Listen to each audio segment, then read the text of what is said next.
Hello and welcome to another edition of the Sporting Kansas City Show on your home for SKC Soccer Sports Radio 810 WHB in our plush multimedia studios at the Sports Radio 810 WHB Union Broadcasting Metroplex. We have cameras. We have product placement from Michelob Ultra, as Michelob Ultra is the presenting sponsor of our show. It's only worth it if you enjoy it. I've got Allie Trost here. I've got Connell McCourt here. Guys, what's up? How are you, Allie? I'm doing well. It's, I think we're getting closer. Gary Lezak didn't give me a straight answer that I was looking for this morning on the Border Patrol, but I think we're almost got the rain behind us, I hope. What are we, 11 days? That's a veteran bringing up the show that I work on every morning right there. Allie Trost, she knows what she's doing. A man who once interned on for said Border Patrol, Connell McCourt. How are you, man? I'm good, man. I'm just happy not to see the rain, like Allie. It's been a while, so... Belfast. Is this Belfast weather? Does it rain this much in Belfast in the spring? It's strange, but it actually makes me feel homesick. The amount of rain, because it doesn't stop raining back home. So I kind of get used to being over here and the better weather. So I've never been to Belfast, but I've been to Scotland, as you know, and been to Glasgow and place. It's right across the water. Mm-hmm. And my memory was even in June it was cold and rainy. Mm-hmm. And so anytime we have days like that here where it's kind of cold and that misty wind.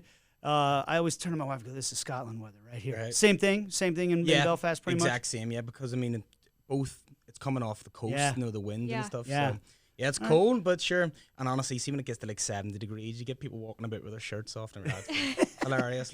People with their shirts off in Belfast when it's 70 degrees out. I'd like to see that someday. Hey, we have a busy show for you coming up. A guy who knows cold and rainy weather because he grew up in Denmark, Jimmy Nielsen, is going to join us on the show in the next segment, because if you haven't heard the news, he was announced earlier this week as the next sporting legend. He, of course, is a legend.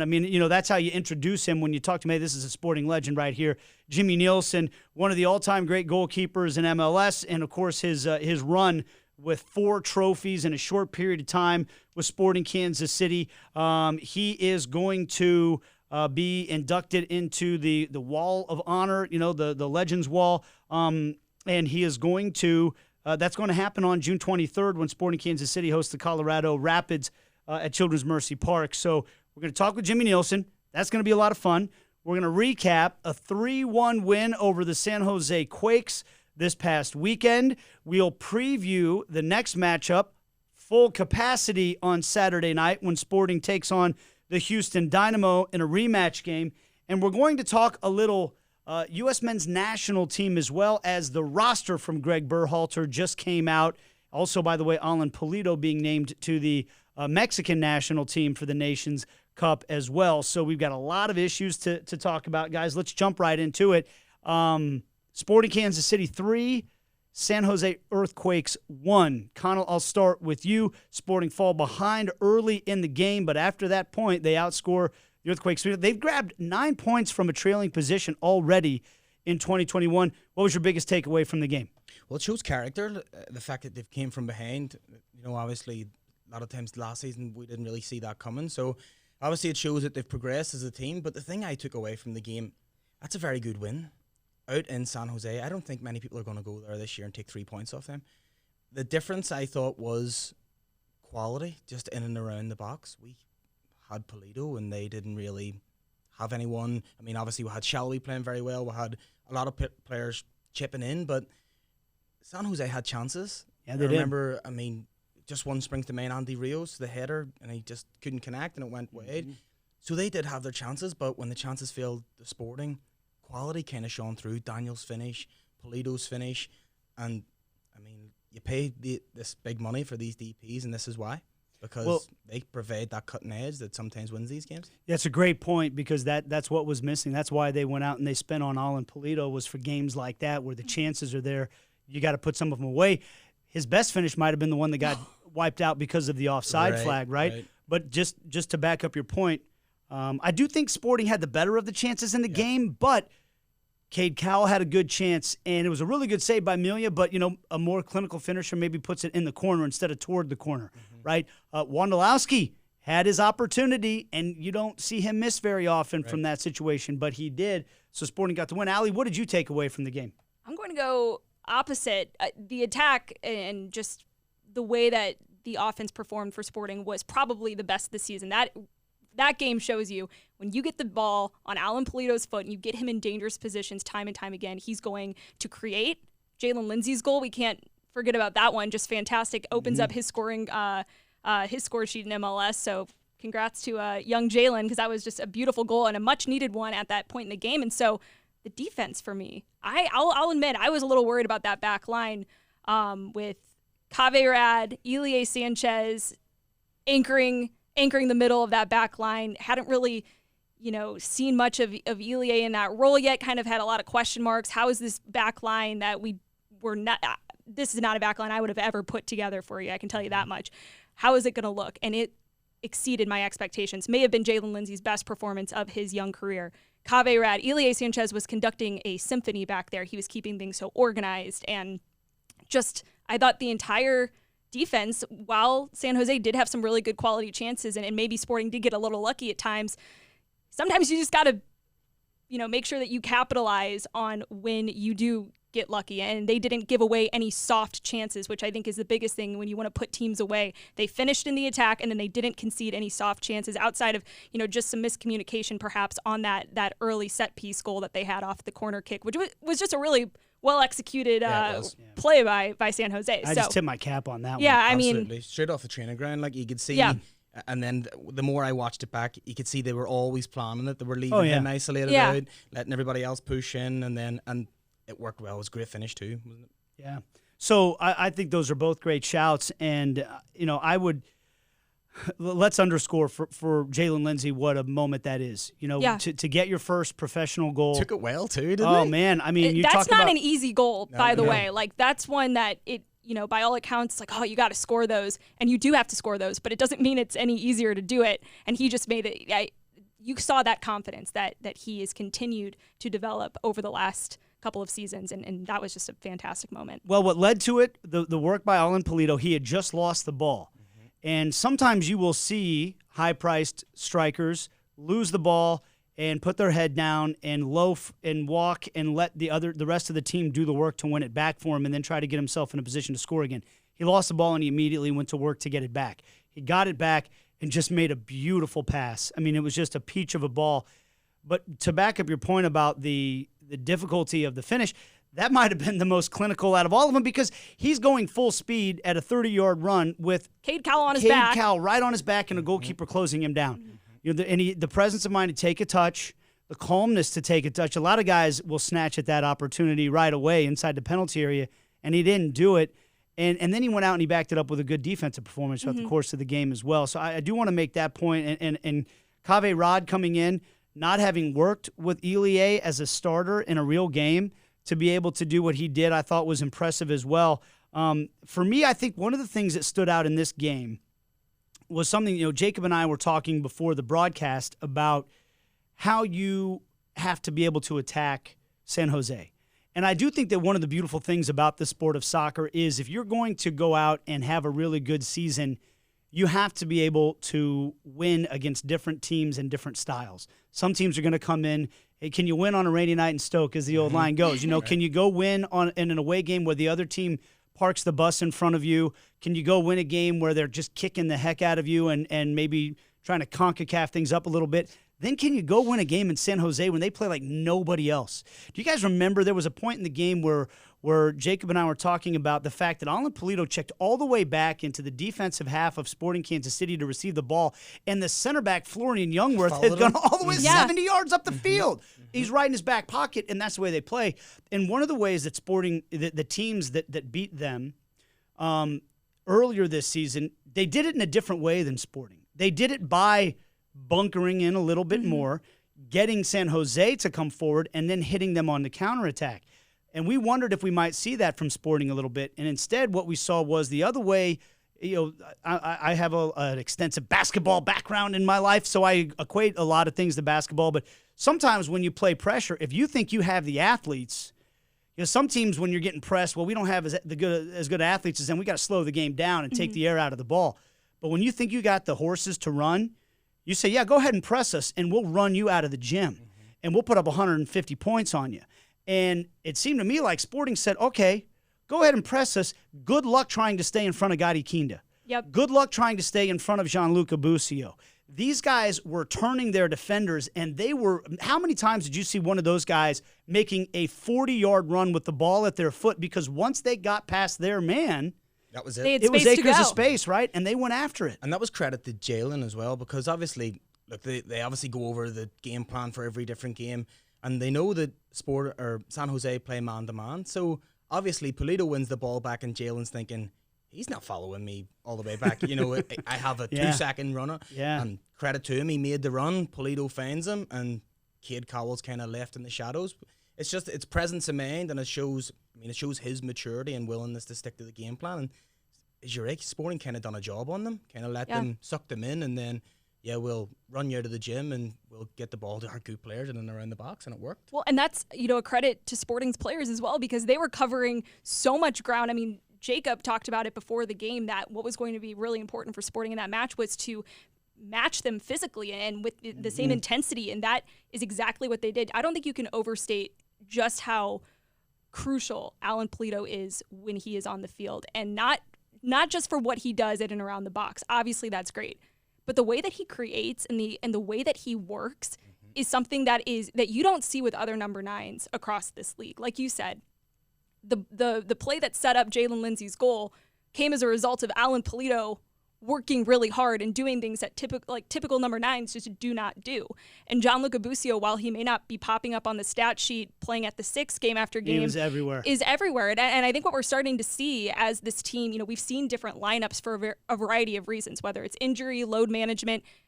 Alan Pulido is looking like he's getting back to form. He is a pillar of this team when he is on the field. Ilie Sanchez at center back has been a pleasant surprise, and is whether or not Sporting keeps, Vermes wants to keep him there going forward, it's one hell of an option that they've got. Gianluca Busio playing maybe better at the 6 than we've even seen him at the 10 or the 9, but the fact that he's so versatile and is still so quality when he plays in any of those roles, this team is proving that they can win games and they can do really awesome stuff on the field with a number of different combinations of players, and that depth, I know we've talked about it before with this team, and I know we talked about it last year, but that depth is what's going to be so important to carry them through a long MLS season. Sorry, go ahead. Well, I was going to make a point about Daniel Shallowy as well. Jacob, we keep mentioning Jacob. Jacob Peterson has been diving into some of the statistics on the work rate of some of these guys. What do you have for us? So, Jacob shared with us that Shallowy had the 4th highest high-intensity running number. I think I don't remember if that was for the season or the game, but just goes to show that he's working his tail off. On the team or in the league? I believe in the league. I think it was in the league too. So we'll have him fact check us. But I was trying to get all that stuff down because but really the numbers do show. Kyrie Shelton, second most sprints of anyone on the team, and in that game, distance covered. Busio, he's just all over. This team is working extremely hard, and sometimes that's kind of hard to see when you're just watching the game. I'm going to give you a little program tease there. Then tune into the pregame show at 7:00 on Saturday on Bally Sports Kansas City, because Jacob Peterson's going to do an entire breakdown on the work rate that those guys put in. But I think it is important because you can learn things from a loss. We talk about that all the time, but you can also learn things from a win.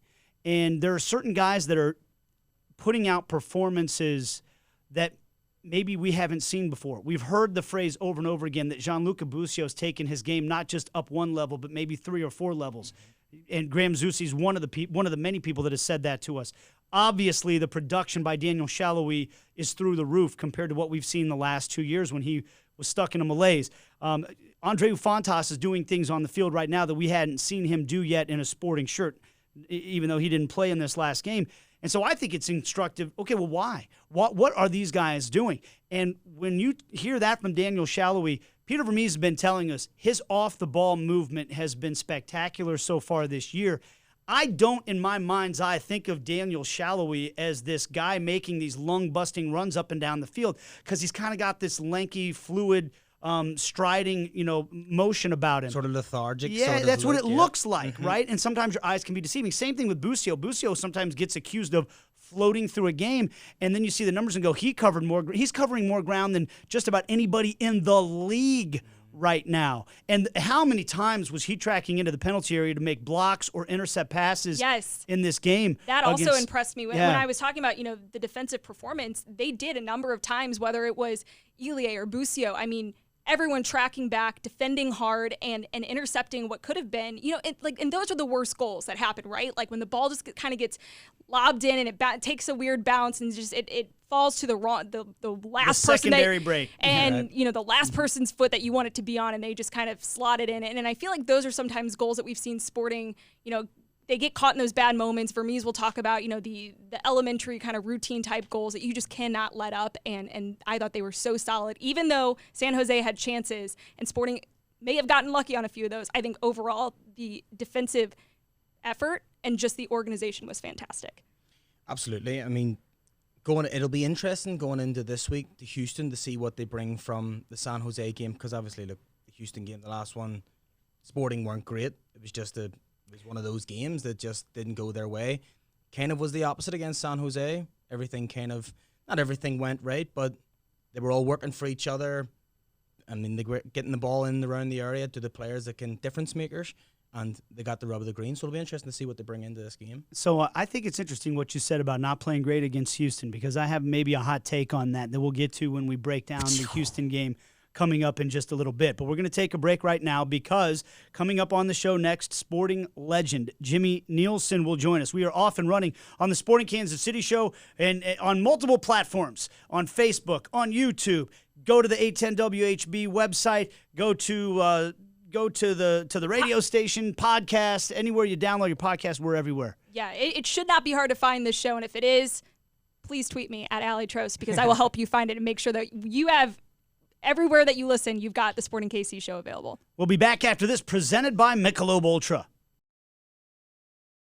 And welcome back to the Sporting Kansas City show on your home for SKC Soccer, Sports Radio 810 WHB. Nate Bucati, Allie Trost, and Connell McCourt with you, and happy to be joined by the newest Sporting legend. You know him as the White Puma. He is an absolute legend for all Sporting Kansas City fans. And he joins us from what looks to be a very exotic location. Jimmy Nielsen, how are you, man? It's great to see you. Thank you. It's great to see you as well. And I'm not any exotic place. I live in Brookside. I don't know. I'm just sitting outside. It's a beautiful day. It's Punta Brookside. It looks exotic. It looks like, I don't know what kind of plants those are behind you, but they look like palm trees or something. So it looks like, there's actually a little bit of sunshine out today. Oh, it's beautiful right now. Absolutely love it. So, Jimmy, how did you find out? Who gave you the call? What was that conversation like to inform you that you were, in fact, a Sporting legend? No, I had the call from two people, Robo and Sam at the office, and of course I got happy and surprised and excited, and just in this short conversation on the phone, all the good memories just pops up in your head, and to me that's what it's been all about, those great memories and the fantastic time I had with Sporting Kansas City. So Jimmy, we're talking 11, 12 years removed since you actually originally rocked up in Kansas City, coming from your native Denmark. Can you remember? Take us back to when you first arrived here. Can you remember your initial thoughts of the city, of the club, of soccer in the United States at all? Yeah, that was a little bit mixed. My first experience, I joined the team in Arizona when they had their last few days in preseason, and we flew back to Kansas City. And my first really experience were the guys had a few days off when they came back from Arizona, and that was not what I needed. So I had a session with the goalkeeper coach, and when we got to Ballpark America, I thought that was the training ground, but when I got told that was the main stadium, I got a little bit disappointed. But I'll be honest, I think it actually turned out to be a decent place. I think that the guys did a great job with the whole setup there, and it wasn't that bad. It just looked bad when there was no really lines, and the stands looked far away from the field and everything. But it wasn't that bad. Of course, you can't compare it to Sporting Park, but that was a little whatever. What am I going into here? But it wasn't that bad. And we're visiting with Jimmy Nielsen. And so at that time, Jimmy, if somebody had told you, here in 11 years from now, you'll be a full-time resident of Kansas City, living in Brookside, talking to the Sporting Kansas City show because you're a legend with the club and you've won a bunch of trophies and all of that. Would you have believed it? No, absolutely not. I signed a deal for only for the season in 2010, and the plan was to go back to Denmark. You know, I got out of Denmark just to find a little happiness and a little excitement to play again. I played in the same league for so many years and seen the same stadiums and playing against the same players. So I thought a little trip to America for a season will give me a little sparkle again. But you know, I got hooked, and it was a no-brainer for me to stay here for another 3 years after the first season. I thought it was very, very exciting, and I think it turned out to be probably the best decision I ever made in my career. So what changed? You said you got hooked. What was that moment in that year that really changed everything for you? Yeah, I think there was one specific moment there that changed me and it changed soccer a little bit in Kansas City as well, was the Manchester United game. It sounds weird that a friendly can change so much, but we had around 60,000 people in the stands, and I bet you anyone in that stadium were coming there to see Manchester United give us a election in how soccer should be played, and we ended up winning 2-1. I know that's not the most important, but I think a little bit it is. I think it was a wake-up call to the club, and it was a wake-up call to the fans that we have a team here that can compete. Maybe a wake-up call for the ownership too, that they wanted to invest a little bit more in the team, and so they did, and it absolutely paid off. You know, in 2011 we opened up the new stadium, and in 2012 we won the U.S. Open Cup. In 2013 we won the MLS Cup. So it was just 4 amazing years on a crazy ride. We're visiting with Jimmy Nielsen, and he is the newest member of the Sporting Legends, and to no surprise to anyone, you mentioned that Manchester United game, and Jimmy, that was before I started working as an announcer for the team. I was a season ticket holder, and at that time in my life, I was being described by a lot of my friends as a born-again soccer fan, like I was trying to give my testimony to everybody around me about what this club was about to do and why they should take the team seriously and why they should start paying attention to soccer in Kansas City. So apparently I was annoying a lot of people with it. But I rounded up a group of friends and took them to that game. And they were blown away by the atmosphere, by the fan base, and then, like you said, by the performance by the Wizards at the time. And my biggest memory, and my friends were all laughing because I think I'd had a couple of Michelob Ultras in me by the time the game started. And when that red card happened, I just lost it on the ref. We were about 4 rows up, and every time the ref ran by, I was screaming at him, how could you give a red card in a friendly? You just ruined this, because I had been telling all my buddies about what a great opportunity this was going to be, and then I thought it was all wrecked. I thought this was going to be just Manchester United was just going to slaughter us after this because they were up a man. And it's kind of funny how sometimes the things that you think are the worst things that could happen to you turn out to be the best. Because that became a huge part of the storyline, right? The fact that you guys did what you did after that red card. Yeah, I think you're nailing everything right there. And I remember the feeling when Conrad got the red card that, damn, that's a shame. I had a good feeling here, and I could feel the atmosphere changing in the stands too, like people really getting on their toes. But my thoughts turns out to be wrong, and we just got better, and we're grinding through, and the fans were not only excited to see shots on goal, they got excited to see shots getting blocked in defense as well. It was just, in my opinion, I think that was the turnaround for, especially my time in Kansas City for soccer. So, Jimmy, I want to use this as an opportunity to segue into a really exciting thing that's happening on Saturday, and that is the first full capacity game since last year when the pandemic hit. And you know better than just about anybody just how electric Children's Mercy Park is when that stadium is packed and the fans are feeling it. And I listened to you on a podcast, and you talked about the U.S. Open Cup 2012 Eddie Johnson PK, and that you've had dreams about the energy in the stadium. What are those dreams like, and why do you think it's that specific moment that pops up? That's a good question. You know, when Eddie Johnson lined up for that PK, I could feel the stadium shake under me like a mini earthquake. I lived 5 years in Oklahoma, so I know what it feels like.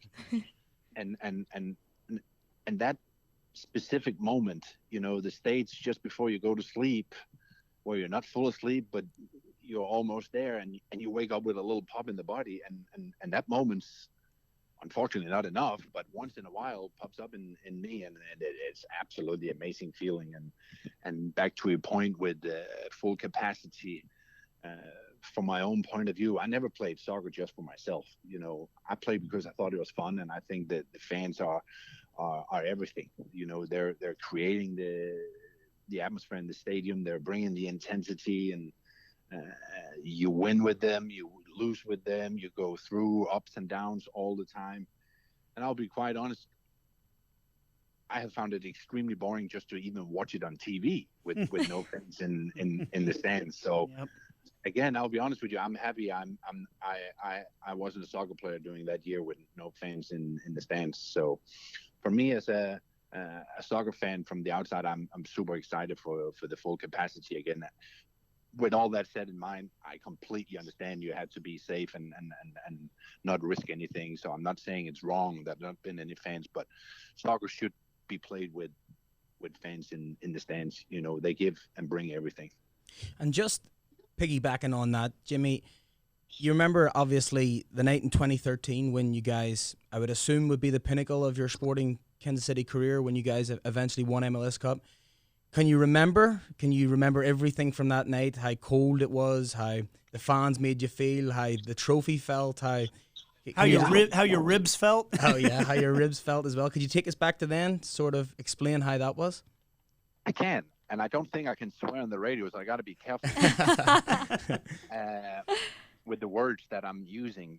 But I've always been an early morning guy, and I woke up as usual very early on the game day there, and walked my dog. And I remember when I came out, I'm like, Jesus, this is cold. And I'm from Denmark, and I have experienced cold, and I'm like, what is going on here? It was not only the temperature, it was the wind too. Mm-hmm. You know, it just went through your bones. And I'm like, oof, well, at least it's probably going to warm up for the game later in the day. But I was wrong.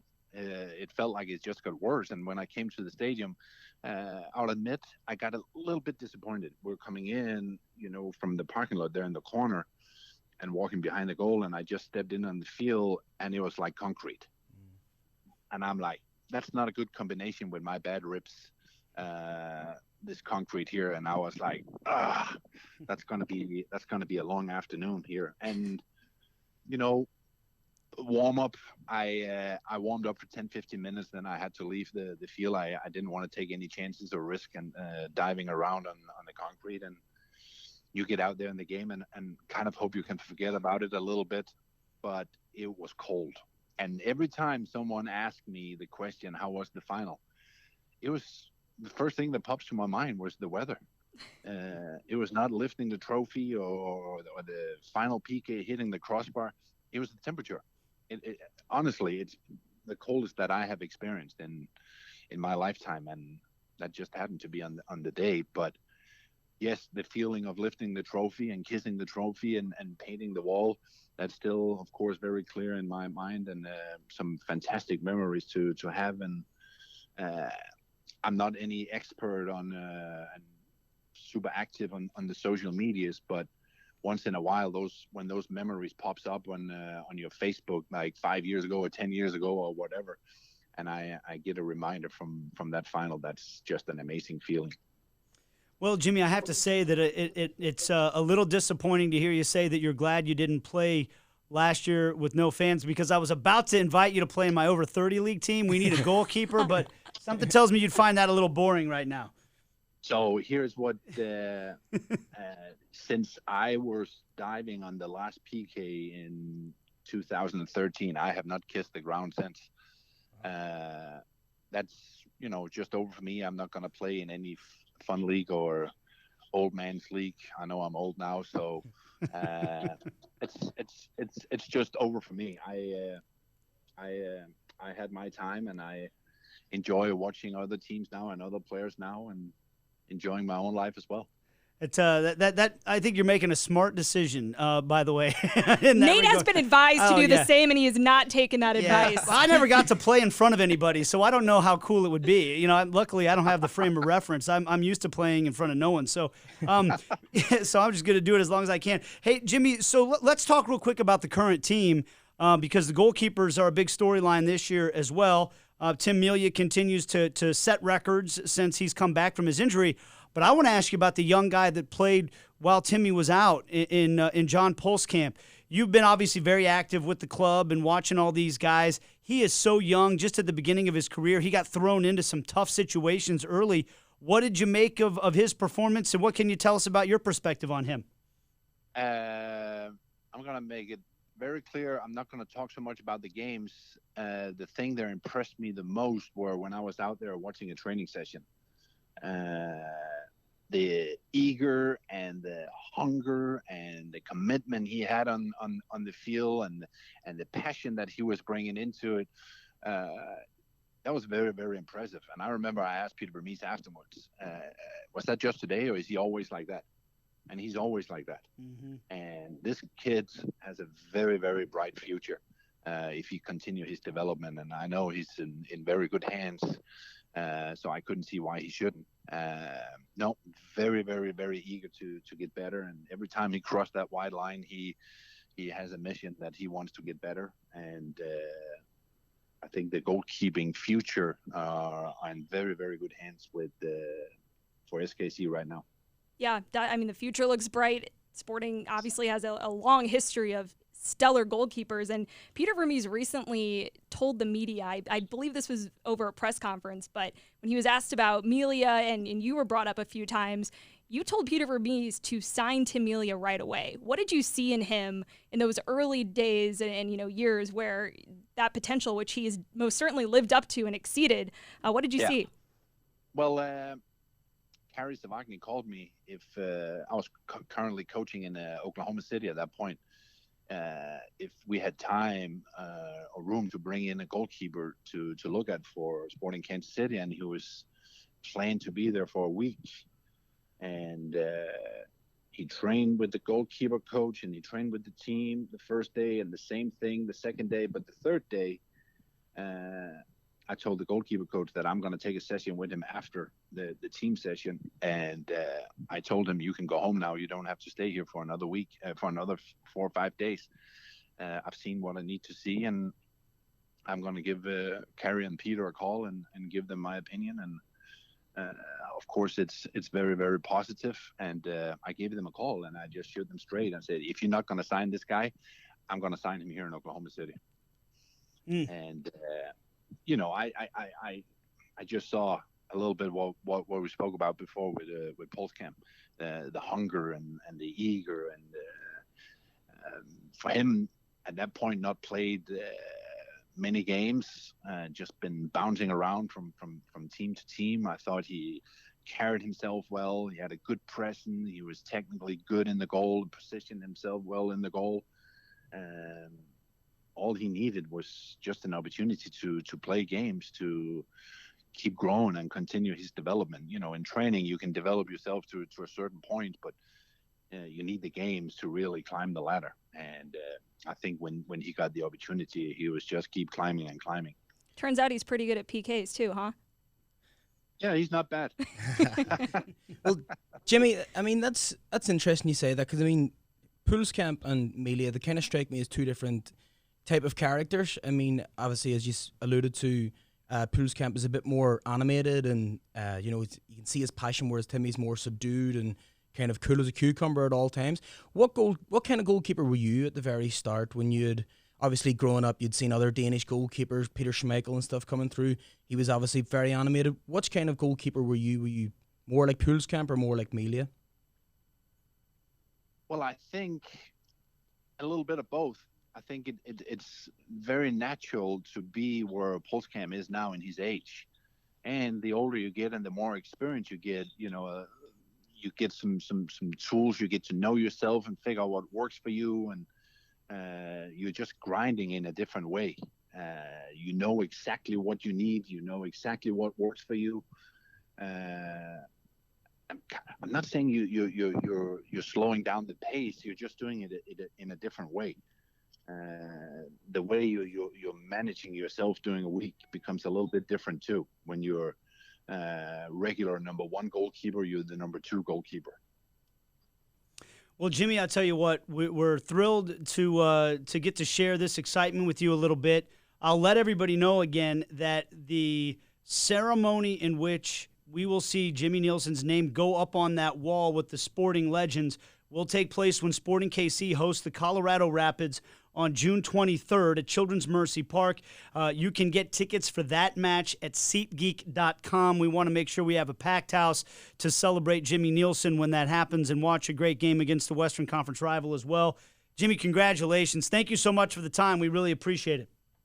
Thank you very much, guys, and thanks for having me on the show. Appreciate it. Let's do it again real soon from his exotic Brookside location. Brookside Vallarta. That's the last time I've done anything from this position here. I'll tell you what, with the weather we've had here lately, you might be wondering if it's Denmark in the summertime. Does it rain this much in Denmark in the summertime, by the way? Oh yeah, you never really see the sun in Denmark, unfortunately. But I'm lucky. I like the sun. I like the rain. I like the snow. Just not the cold, right? No concrete ground. No, I don't like the cold combined with the wind. Yeah. Oh, yeah. Yes. The wind's bad here. Well, I don't think it's going to be cold when you get inducted into the Sporting Legends Wall of Honor because that's going to be on June 23rd. So it's going to be great. Hey, Jimmy, thanks again for the time. We appreciate it. Thank you. Take care, guys. All right, Thank that you. is the legend, Jimmy Nielsen. We'll be back. We're going to talk a little U.S. men's national team. The roster is out not for the Gold Cup that's coming to Kansas City, but for the Nations League games that are coming up. So we'll dissect that a little bit and talk about what that means for the future as well. That's right after this on the Sporting Kansas City Show presented by Michelob Ultra. All right, we're back on the Sporting KC Show after a nice conversation with Jimmy Nielsen. Again, congratulations to him. Get your tickets to see him inducted into the Wall of Legends on June 23rd, SeatGeek.com.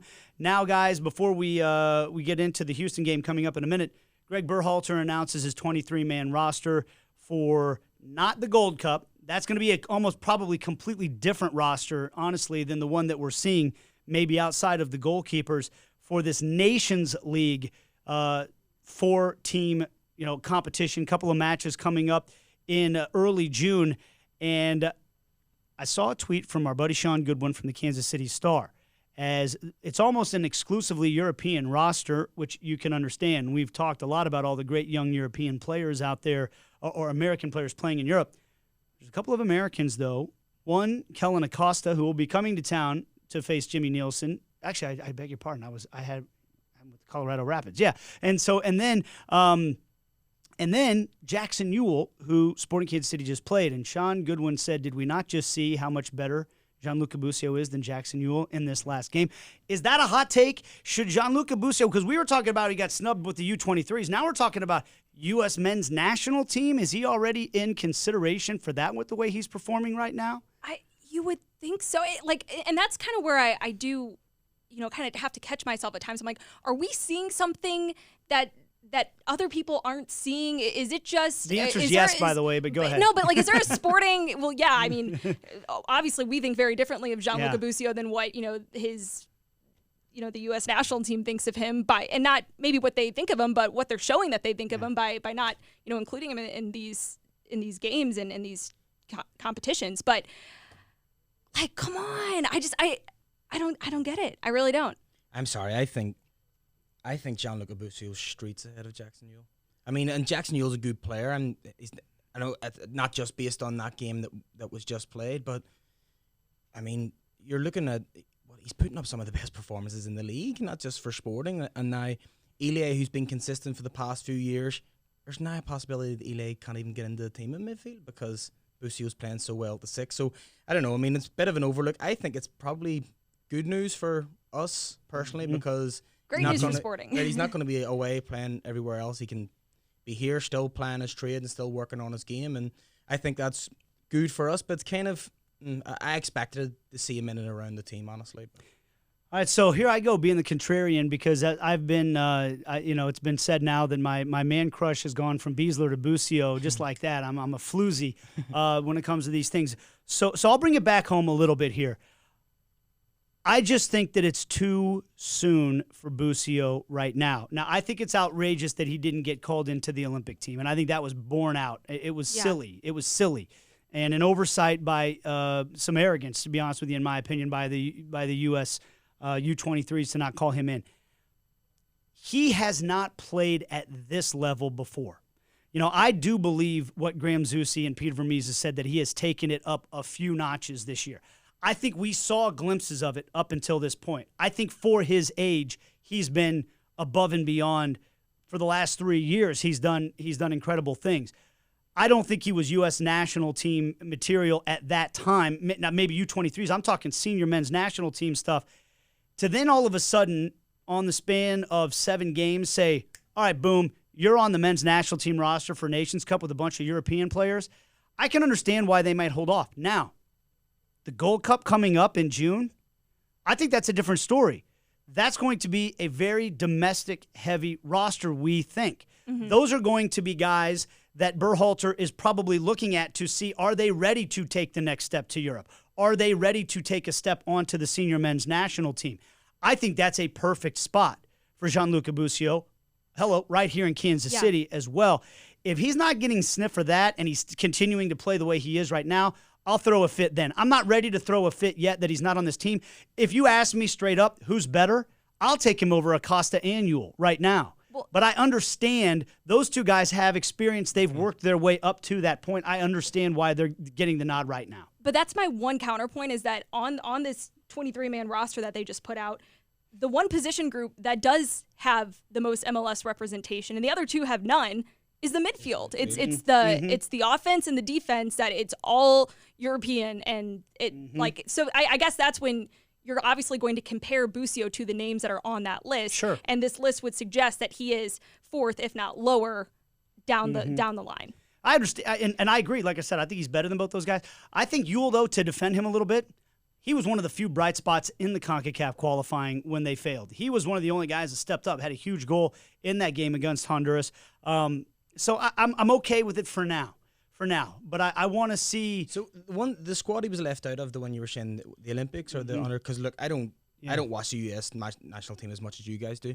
I'm not as dialed into it as you guys are. Was that, when you said it was arrogance, was it more European players that were picked then? No, it was, honestly, they didn't take any of those guys. Now, part of that's because of the pandemic. It was all American guys. Okay. But I think arrogance from not talking to the coaches in Major League Soccer about, not listening. I mean, you listen to Peter Vermees. If he tells you, hey, you need to take this kid, you take that kid, in my opinion. And they were completely missing a creative number 10. That was by far the biggest thing they were missing, and they were missing a lot of things. They asked Jackson Ewell to play in that situation, and that wasn't the right spot for him. But, hey, that's water under the bridge. What's done is done. We'll see. I'm just putting it out there. If Busio continues to play like this and the Gold Cup rolls around, why not? Yeah. What other time would you want to see this kid? Because let's be honest, he's going to be playing in Europe if he plays like this. It's not going to be. And I'm not trying to rush him out the door. I want him to win trophies here in Kansas City first. And like you said, it's good news for Sporting. We'll just, game by game, he keeps getting better. I mean, I feel like we've seen just now, that was another question I think that, a lot of people had last year, was like, well, let's see, consistent performances week in and week out. And Busio, I think, had a lot of, good stretches of that last season. This season, I would argue that in every position he's been asked to play, he has been one of, if not the best player on the field. And that's saying something, because in these games, post-game, Peter Vermees is talking about all 11 guys and how well they play. So if you're saying somebody's standing out among those guys, that really does say something. All right, we're going to take a break. When we come back, we're going to break down this Houston Dynamo matchup on Saturday night at Children's Mercy Park. That's right after this on the Sporting Kansas City Show. I'm getting so wrapped up in our conversations, I'm forgetting to switch to you guys. More camera time for you guys. All right, here we go. Wrap it up in 3, 2, 1. And we're back to wrap things up on this edition of the Sporting Kansas City Show on your home for SKC Soccer, Sports Radio 810 WHB, your video content on YouTube, on the 810 Facebook page, and, of course, wherever you get your podcasts as well. We are presented by Michelob Ultra. And we're back on the Sporting Kansas City show on your home for SKC Soccer Sports Radio 810 WHB, wherever you get your podcasts. We appreciate you listening. If you're watching us, I'm going to point to the awesome video board behind us with our cool Sporting and 810 logos. Michelob Ultra is our presenting sponsor. It's only worth it if you enjoy it. Guys, let's talk about this matchup coming up 7:30 Saturday night, Children's Mercy Park. Full capacity crowd. A limited ticket still available, SeatGeek.com. For the first time, there is a section where mask wearing is mandated. If you feel more comfortable being in a section with masks, you can request to be in that section where everyone will be required to wear a mask. Everywhere else in the stadium, masks are strongly recommended but not required. And that's what's going on when it comes to the fans. It's going to be incredible to be out there, guys. All right, Connell, you made a point about how Sporting maybe didn't play so well in the Houston game. First 45 minutes, I agree with you. And maybe, would you like to amend the statement before I even say anything? I was just going to say, I mean, maybe I was a bit critical there because, I mean, it wasn't even as if they didn't play that well. It was one of those games where things didn't really go. I mean, wasn't that the game Johnny came out early? Yep, 20 minutes. You know what I mean? And it was sort of just disjointed the whole game, and they couldn't really, like, we seen them firing on all cylinders this weekend against San Jose, and that didn't really happen against Houston. And Rudy's a good striker. You give him an opportunity, he's going to take one of them. So, first of all, feel free to be critical. I mean, that's we're conversing about the team. We're having our opinions. We talk about it. It's no issues there. I've been thinking about this. The second half of that game to me was when we started to see this team really start to play some of their best soccer. Mm-hmm. And it's ironic because they lost that half 1-0, right? Guy Dakina gave the ball away. It ended in a really nice goal by Rudy. Outside of that, I mean, Sporting came out of the gates flying in the second half of that game. They made that move to put Busio back at the 6 in the second half of that game, and I thought the whole game changed. And the way the team has played since then has been on a different level. And I guess that's my little hot take right there is I actually feel like we're talking about 2 games in a row of Sporting playing incredible soccer. I think it's 2.5 games, and it's ironic because one of those halves they lost. So who started in the 6? Was it Walter? Walter. Okay. Yeah, okay. And then, you know, I think it was at halftime, somewhere along that time, all of a sudden I started noticing during the course of the game, Busio is playing much more deeper lying than Walter is in this game right now. And the possession changed, the intention with which they were switching the point of attack changed. And, I mean, the team took off. And I'm not saying that's the only reason. I think that there's a lot of things we've covered about them valuing the ball, the possession, and all that. But, boy, it seems like that metronome, I'll use it again, setting the tempo. And obviously we know Elie does a great job in that situation as well, but he was being forced to play at the center back spot. Mm-hmm. And I think they were trying to figure out, okay, how does our midfield shake out if Elie is playing at center back? And once they made that move with Busio in the 6, it just seems like everything's changed. Well, and I think that familiarity with Elie and Busio, like Busio playing at the 6 right in front of Elie, who understands the 6 better than just about anyone. And, you know, Elie is such a quality soccer player, and his football IQ is just fantastic. So he can, you know, Fontes was talking about, you could really put him in any position. He's going to perform really well. But I do think that understanding between the two of them probably helps them from just an organizational standpoint and how they combine. And I think that has been, you know, a big positive with Elie playing at center back and then having Busio in front of him at the 6. The other thing that was tough for Sporting in that game is just the way that Houston defends. I mean, they were swarming Alan Pulido. They were making it really hard, even though Sporting did have a ton of quality chances in the second half. They defended them a bit differently. And so I think that was hard for Sporting to you know, really you know, find the opportunities that we saw against San Jose where they were able to get that space and create it on their own. And again, though, I would agree, but you know, you got to finish those chances to have a really good performance. And they were starting to find that rhythm. And I think what we've seen now was kind of the start, and now that's translating into points and goals and a team that is, I mean, they earned every single thing that's happened in the last 2 games for them. I just feel like they're going to smash Houston this time around, and that always makes me nervous. Hey, remember the last time that they played at home with a full crowd? That was the last time there was a full crowd. 4-0. Yeah, it was 4-0, and this is a good Houston team. It's not a bad team. They're 4th place in the West right now for a reason. They're grinding out results. They have veteran players, but I just think the way Sporting Kansas City is playing right now with the jam-packed Children's Mercy Park, I think they're going to come out and they're going to be an absolute juggernaut in this game. What do you think, Connell? Well, I mean, it's funny what you said, because look, you're never as far away as you think. Like Right. sometimes you watch games and you think and you're not. You're never. Sometimes you're a player or you're a rejig of a formation, and maybe it's just clicked, and that they've been reshuffling, and then in the second half of the Houston game, move Busio back into the 6. It frees up other players, gives Walter a bit more of a free rein, and maybe it's just clicked. My worry is Tab Ramos he's a pragmatic coach. You were talking about with the game we beat them 4-0. What was the score the next time we played them? They smashed us, 5-2 or something, wasn't it, at Sporting? Yeah. There were some weird games against them last season. It's always tough. It's always tough. Tough They opponent. split the series last year. And certain managers just work out how to play against certain teams, and they just give you hell. And look, I don't expect Houston to be coming up here bombing forward and taking the game to Sporting. They're not going to do that. No, they're going to park the bus, right? Exactly. They're going to sit in, and they're going to try and use their Alan Pulido knockoff Max Urruti up top to try and work wonders in and around their box. So I'm a bit more skeptical than you are going into this second game, but look, if Sporting keep playing the way they're playing, with no reason to doubt that they could put 2 or 3 past them. That's what it comes down to. I mean, if they can keep this up and play their style and impose that on other teams, make other teams come into their home stadium, I'm going to say that the fans are going to make an impact in this game, and that extra crowd noise, that energy that we were talking about with Jimmy Nielsen earlier in the show, I think that's going to play a role in this. And I just think Sporting's been just firing on all cylinders, and when you consistently keep playing that way, and not just playing that way, but getting results playing that way, that momentum, I mean, it creates a lot of confidence. And I think that team, they're, like Jacob was saying, they're possessing with a purpose, and players want the ball. They want the ball, and they're having a lot of success playing the way they are. No doubt about it. But you're right, though, Connell. And the other thing is in this league is something works a couple of times. Everybody else in the league's watching it. They're going to throw something at you to try to take away what works. And we'll see if they can. It's going to be fun. It's going to be really fun at Children's Mercy Park on Saturday night at 7:30. Get your tickets at SeatGeek.